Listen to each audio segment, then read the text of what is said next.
நீங்கள் ஒரு dummy CM என மக்களுக்கு தெரியக்கூடாது என்ற பயத்தில் நேரலையை மட்டும் கட் செய்யவில்லை, மக்களின் முன்பு அம்பலப்பட்டும் நிற்கிறீர்கள் முதலமைச்சர் விஜய் என திமுக விமர்சனம் செய்துள்ளது பரபரப்பை ஏற்படுத்தியுள்ளது.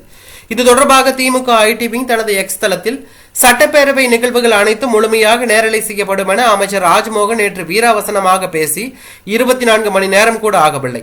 அதற்குள் ஆளுநர் உரைக்கு நன்றி தெரிவிக்கும் தீர்மானம் மீதான விவாதம் தொடங்குவதற்கு முன்னதாகவே நேரலை ஒலிபரப்பு நிறுத்தம் செய்யப்பட்டுள்ளது. தமிழக வெற்றிக் கழகத்தின் தேர்தல் வாக்குறுதிகள் மாதம் 2500, பயிர்க்கடன் முழு தள்ளுபடி ஆகியவை குறித்து அவையில் எதிர்க்கட்சி எம்எல்ஏக்கள் கேள்வி எழுப்பிய நிலையில் சமூக நலத்துறை அமைச்சர் ஜெகதீஸ்வரி, கூட்டுறவுத்துறை அமைச்சர் காந்திராஜ் என ஒருவர் கூட பதிலளிக்கவில்லை.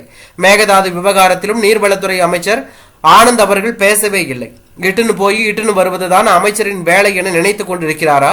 குறிப்பாக தமிழ்நாட்டில் சட்டம் ஒழுங்கு, பாலியல் வன்கொடுமை சம்பவங்கள் குறித்து திமுக கழக எம்எல்ஏ ஆஸ்டின் கேள்வி எழுப்பிய நிலையில் உள்துறையை நிர்வாகிக்கும் முதலமைச்சர் விஜய் வாயை திறக்காமல் கம்முன்னு அமர்ந்துள்ளார். வெளியே வீராவேசமாக பேசும் முதலமைச்சர் விஜய் அவர்கள் இங்கே பம்மி பதுங்குவது ஏன்? பதில் தெரியாதவங்கிட்ட கேள்வி கேட்டா தேடி பிடித்து தப்பாவது பதில் சொல்லுவான். எனக்கு கேள்வியே தெரியாதே என்ற கமலஹாசன் அவர்களின் வசனம் தான் உங்களை எல்லாம் பார்க்கும்போது நினைவுக்கு வருகிறது. நீங்கள் ஒரு டம்மி சிஎம் என மக்களுக்கு தெரியக்கூடாது என்ற பயத்தில் நேரலையை மட்டும் கட் செய்யவில்லை, மக்களின் முன்பு அம்பலப்பட்டும் நிற்கிறீர்கள் முதலமைச்சர் விஜய் என குறிப்பிட்டுள்ளது அரசியல் வட்டாரத்தில் பரபரப்பையும் அதிர்ச்சியும் ஏற்படுத்தி உள்ளது.